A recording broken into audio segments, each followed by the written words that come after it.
जी, अस्सलाम वालेकुम बेटा। उम्मीद करता हूँ आप खैरियत से होगे। आप देखिए अपना YouTube channel Ali science academy का। और आज हम लोग फेडरल बोर्ड ग्रेड 9 के मैथ्स के चैप्टर नंबर 1 की एक्सरसाइज नंबर 1.3, इसका ये कंप्लीट जो है 1.3 एक्सरसाइज को आज हम एक लेक्चर में कंप्लीट करेंगे। एक्सरसाइज निहायत आसान है। बेसिक छोटे छोटे से इसमें general maths type of questions हैं और 10 क्वेश्चन है और 10 ही मुख्तलिफ छोटे छोटे फार्मूलाज हैं। डे टू डे लाइफ में आपको यूज करने वाले आम फार्मूलाज है। कोई बहुत मुश्किल, हार्ड या डिफिकल्ट टाइप ऑफ क्वेश्चन इसमें नहीं है। तो बस छोटी सी वीडियो होगी, आपने तमाम क्वेश्चंस को एक दफा देख लेना है। यहाँ से प्रॉब्लली अब आपको पता है कि अपकमिंग जो फेडरल बोर्ड के एग्जाम है उसमें आपके जो क्वेश्चंस होंगे that would be conceptual based, 50% MCQs based, 50% probably subjective based. तो कुछ इस तरह की पार्टीशनिंग है। तो उसके लिए आपको हर एक चीज का अंडरस्टैंड होना बहुत जरूरी है, खासतौर पर वो बच्चे जो अच्छा स्कोर करना चाह रहे हैं। और ये चैप्टर 1 इस तरह के जो आपको मैक्सिमम मार्क्स आप इसमें से अचीव कर सकते हैं। मतलब इसमें कोई मुश्किल चीजें नहीं है, आसान चीजें। तो शुरू करते हैं अपनी 1.3। और सबसे पहले हम लोग आ जाते हैं एक्सरसाइज 1.3 के क्वेश्चन नंबर 1 पे। देखिए क्वेश्चन आपके पास अब क्या कह रहा है। क्वेश्चन कह रहा है कि कासिम की जो बैंक स्टेटमेंट है उसमें जब लास्ट टाइम ही चेक द बैलेंस तो उसमें अमाउंट थी 1,75,000। ठीक हो गया। He wrote cheque of ₹45,790 and 1,12,921। तो उसने एक दफा चेक से ये अमाउंट अपने बैंक से निकलवा ली और एक दफा ये अमाउंट अपने बैंक से निकलवा ली। इनिशियल अमाउंट कितनी थी उसके पास, तो हम लोग आप अपने पास स्टेटमेंट डेवलप कर लें कि बेटा इनिशियल अमाउंट जो थी उसके पास थी 1,75,000,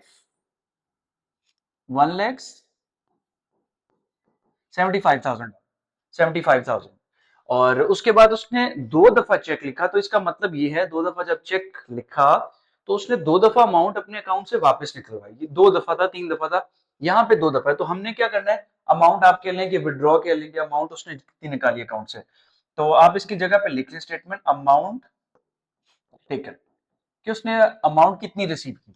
एक अमाउंट है 45,790 प्लस दूसरी अमाउंट है 1,12,921। अब ये अमाउंट उसने निकलवा ली है। इस अमाउंट को आपने क्या कर लेना है, प्लस कर लेना है। 45,790 प्लस 1,12,921, ये आपके पास बेटा आ जाएगी 158,711। ठीक हो गया। ये आपके पास आ गई 1,58,711। ये अमाउंट उसने निकलवा लिया। अब कह रहे हैं what is the current balance. तो आपके पास करंट बैलेंस क्या है, मतलब इतनी अमाउंट उसके अकाउंट में थी, इतनी अमाउंट उसने निकलवा ली, उसको जरूरत थी जो भी काम था। अब बाकी कितना बच गया, तो हमने इन दोनों को माइनस कर देना। आसान सा क्वेश्चन। 1,75,000 में से 1,58,711 आपने माइनस कर लेना है। ठीक हो गया।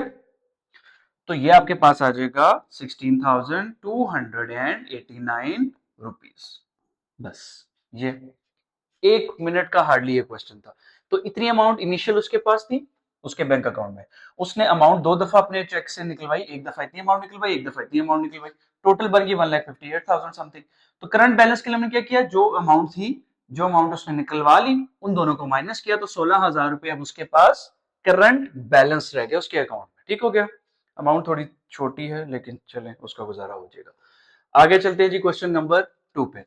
क्वेश्चन नंबर 2 में क्या कह रहा है, वाजिद ड्रोव 283.4 किलोमीटर।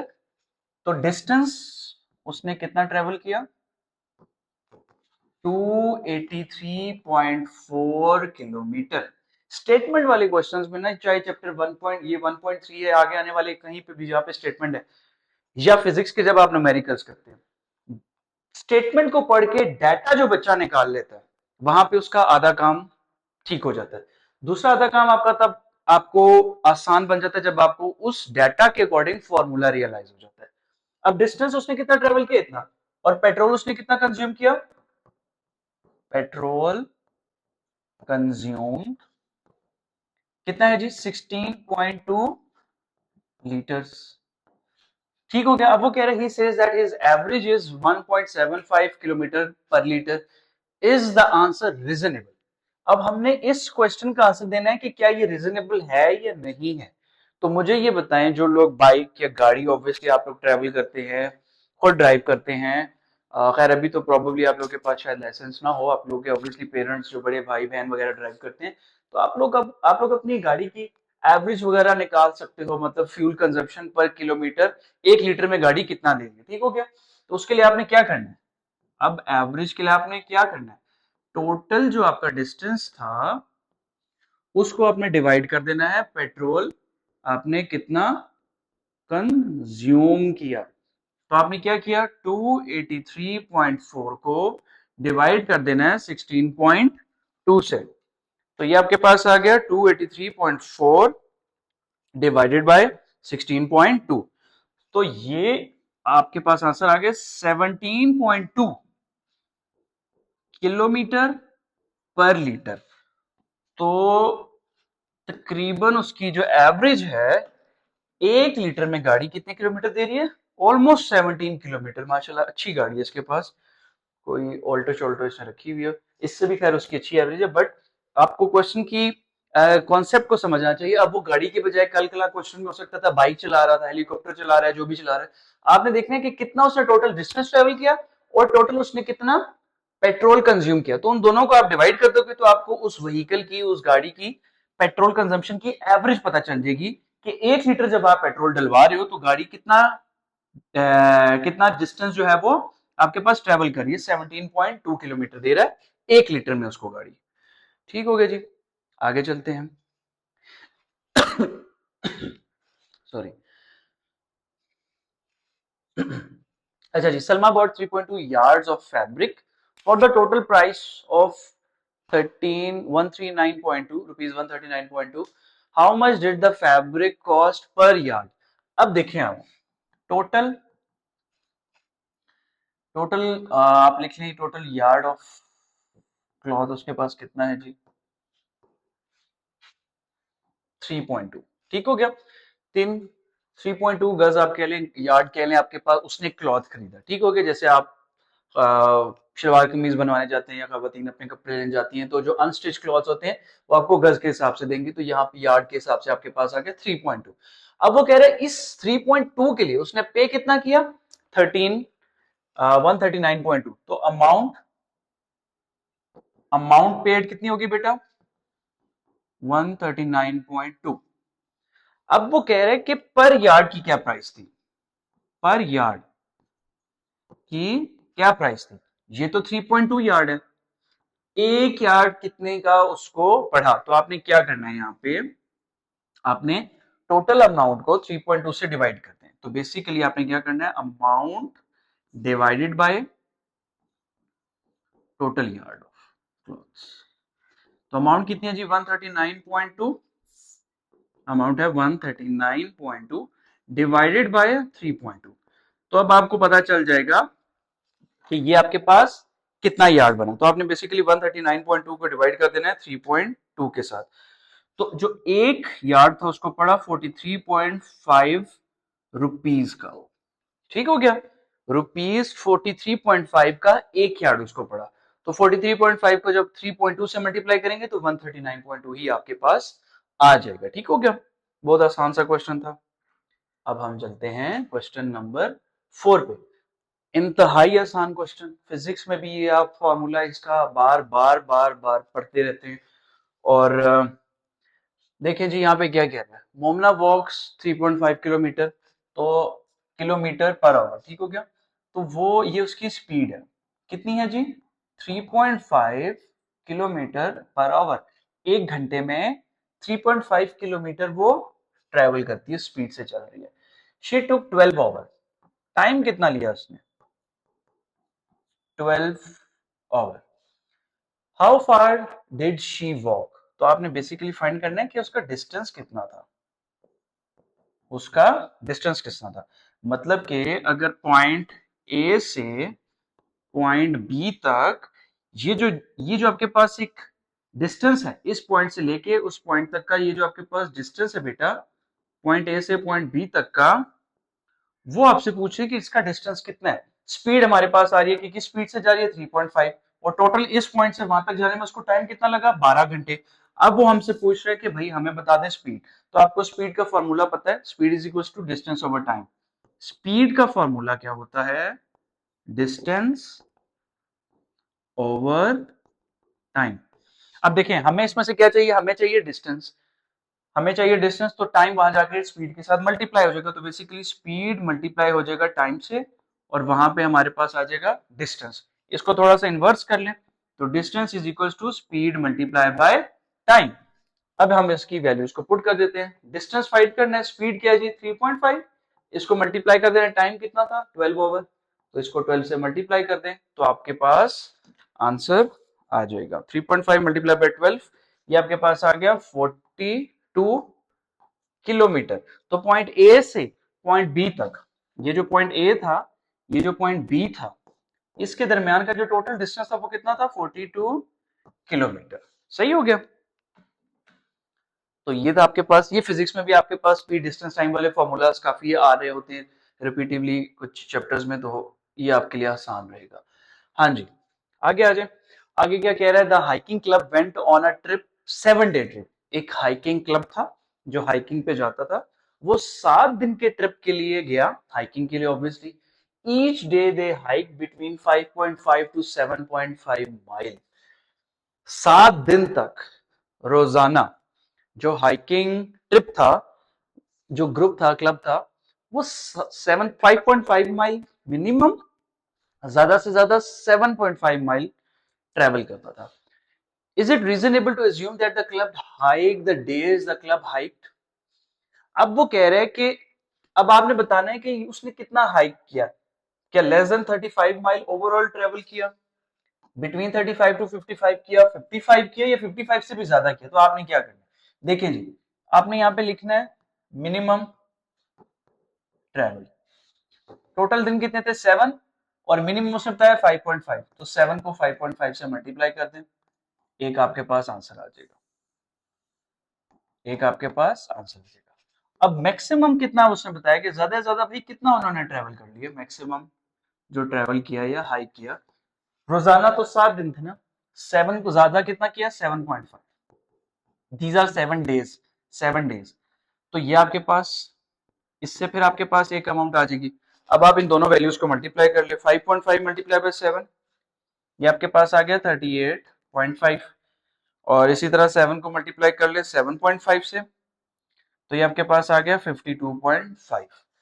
तो कम से कम ज्यादा से ज्यादा, तो जो आपका ऑप्शन बी है, अगर इसमें देखें 35 बताया हुआ है, 35 और 55 के दरमियान, तो ये 38 और 52 दोनों इस वाले पार्ट में फॉल करें, तो द करेक्ट ऑप्शन इज, हाँ जी कौन सा है, बी।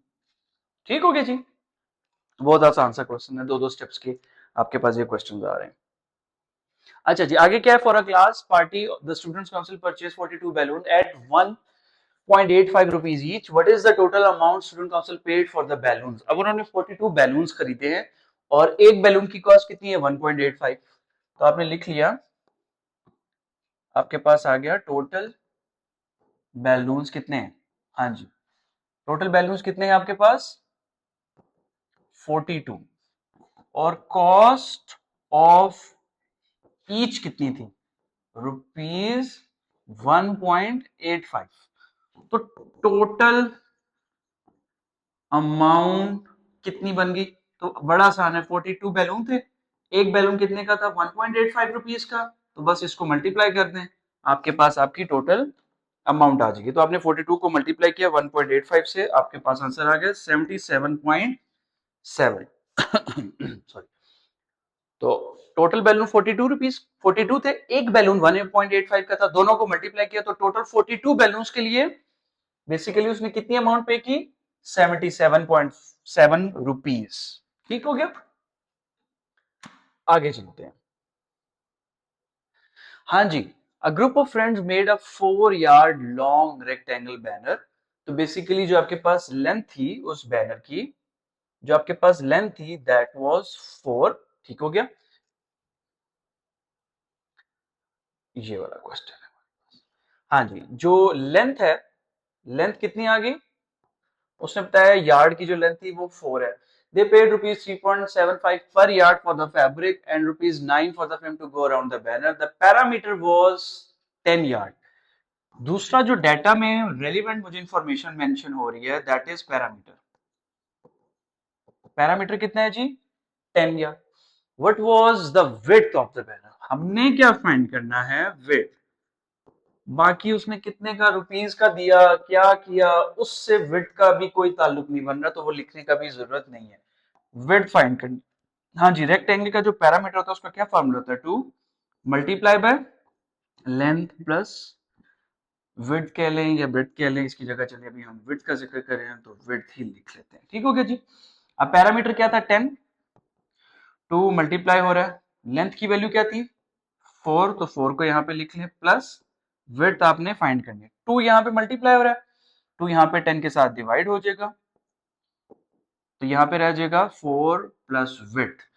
2 को आपने क्या करना है, 10 से डिवाइड करवा देना है, तो ये आपके पास क्या आ जाएगा 5, और यहाँ पे क्या है 4 प्लस विड्थ, 4 माइनस हो जाएगा वहां पे, सो दिस इज विड्थ 1।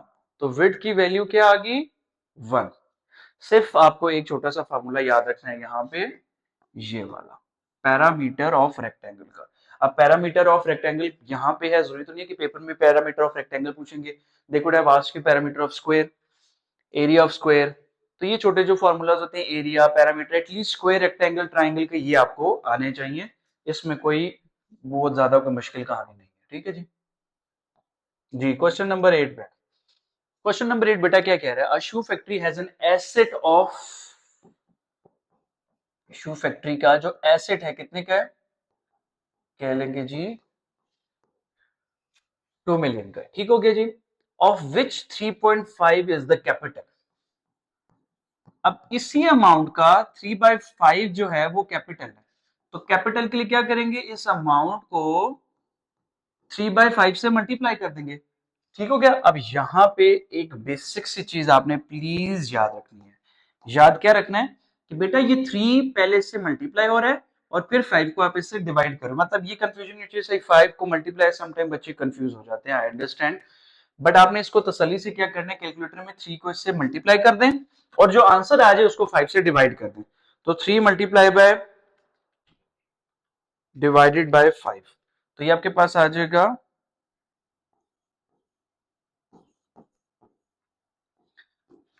तो 2 मिलियन में से 1.2 मिलियन जो रुपीस है दैट इज कैपिटल। अब वो कह रहा है find and the rest is डेब्ट, find the amount of capital and the डेब्ट। तो कैपिटल हमने फाइंड कर लिया, अब डेब्ट के लिए हम क्या करेंगे, बेसिकली एसेट में से कैपिटल माइनस हो जाएगा, तो डेब्ट के लिए हम लोग क्या करेंगे, एसेट माइनस कैपिटल। तो एसेट आपका था 2 मिलियन का और 1.2 का आपका पास था कैपिटल, इसको आपने माइनस किया तो आपके पास आ गया 800,000। ठीक हो जाए,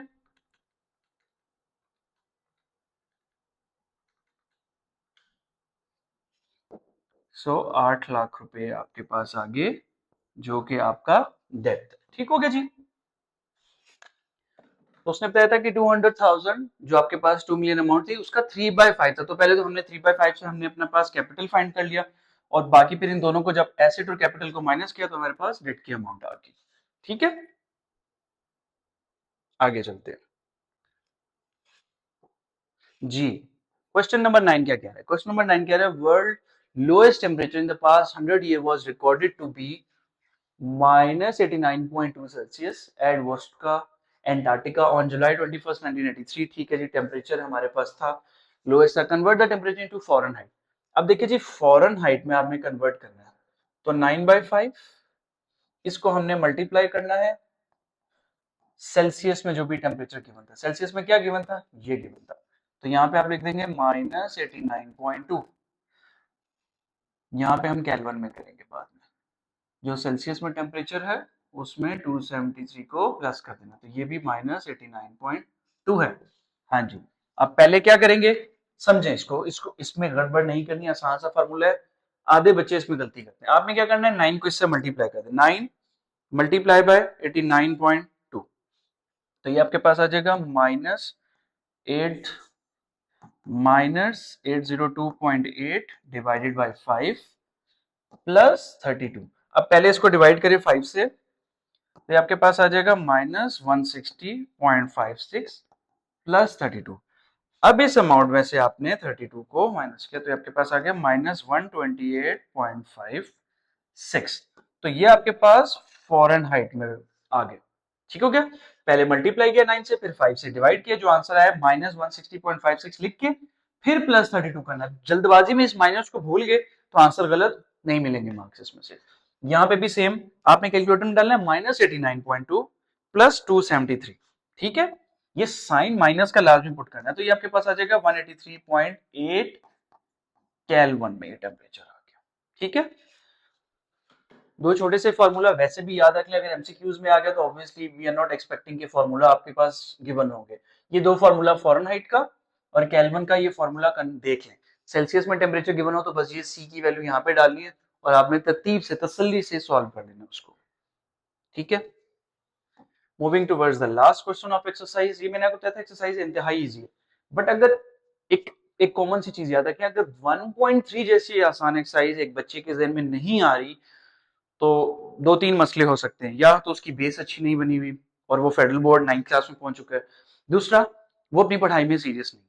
क्योंकि ये एक्सरसाइज अभी जब हम ये वीडियो रिकॉर्ड कर रहे हैं तो वी आर इन अगस्त 2026, तो ये एक्सरसाइज आपको आनी चाहिए। बट स्टिल अगर नहीं आती, अभी भी बहुत टाइम जाया नहीं हुआ, अभी भी सीरियस होके ये एक्सरसाइजेस तो प्लीज आप सीखिए ना। ये तो बहुत बेसिक चीज है, ये आपका माइंड डेवलप करेगा बेसिक मैथ्स को करने के लिए। ठीक है। आगे आई नो चीजें थोड़ी सी कॉम्प्लेक्स भी हो जाती हैं समटाइम्स, बट इन चीजों को लाजमी सीखें। अच्छा जी, 10 क्वेश्चन क्या है। Company was penalised by the government act of law low quality production. कोई कंपनी थी, उसने कोई लो क्वालिटी प्रोडक्शन की तो उसको आके जुर्माना कर दिया गवर्नमेंट ने। The company has 3 share holders. 3 share holders कौन है जी? फरा है, मरियम है और तहरीम है। 3 शेयर होल्डर्स की ये कंपनी थी और उन्होंने 1, 2 और 3 की रेशियो से कंपनी में इन्वेस्टमेंट किया था। The amount of penalty is 4,56,868। तो जो बेसिकली पेनल्टी की अमाउंट है जी, पेनल्टी कितने की हुई है? 456,868.97 भी आपने मेंशन किया। Find the amount of penalty paid by each of 3 shares. अब देखिए ना, 3 बंदों के शेयर हैं, जब प्रॉफिट वो कर रहे हैं तो प्रॉफिट उसी शेयर के हिसाब से मिल रहा है। किसी ने अगर कंपनी में 1 रुपया लगाया, एक रुपया लगाया तो उसको 1 रुपए के हिसाब से प्रॉफिट मिल रहा है। किसी ने 2 लगाया तो 2 के हिसाब से, किसी ने 3 है तो 3 के हिसाब से। जब प्रॉफिट वो अपने रेशियो के हिसाब से ले रहा है तो जब जुर्माना होगा वो भी उसी रेशियो से उसने पे करना है। तो आपके पास टोटल आप देखिए ना, पहले तो शेयर कितने बन रहे हैं। टोटल शेयर कितना है जी? 1 + 2 + 3, ये आपके पास आ गया 6। अब आपने क्या देखना है कि पर शेयर अमाउंट क्या बन रही है।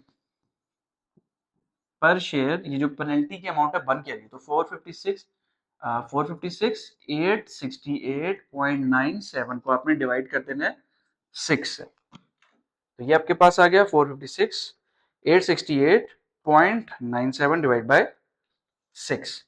So the amount is 76,144.8। ये पर शेयर है, एक शेयर का है, राइट। तो एक शेयर यहाँ पे किसका था? वन किसका था? फरहा का था। तो ये तो हो गया फरहा का। फरहा के लिए बेसिकली आपने यहाँ पे लिख लेते हैं, चलिए अलग से लिख लेते हैं। तो देखें जी, फरहा के कितने शेयर थे? 1। तो फरहा के लिए आपने क्या करना है, ये जो अमाउंट आई है 76,144.8 को मल्टीप्लाई कर देना है 1 से। तो फरहा ने तो पे कर दिया इतना।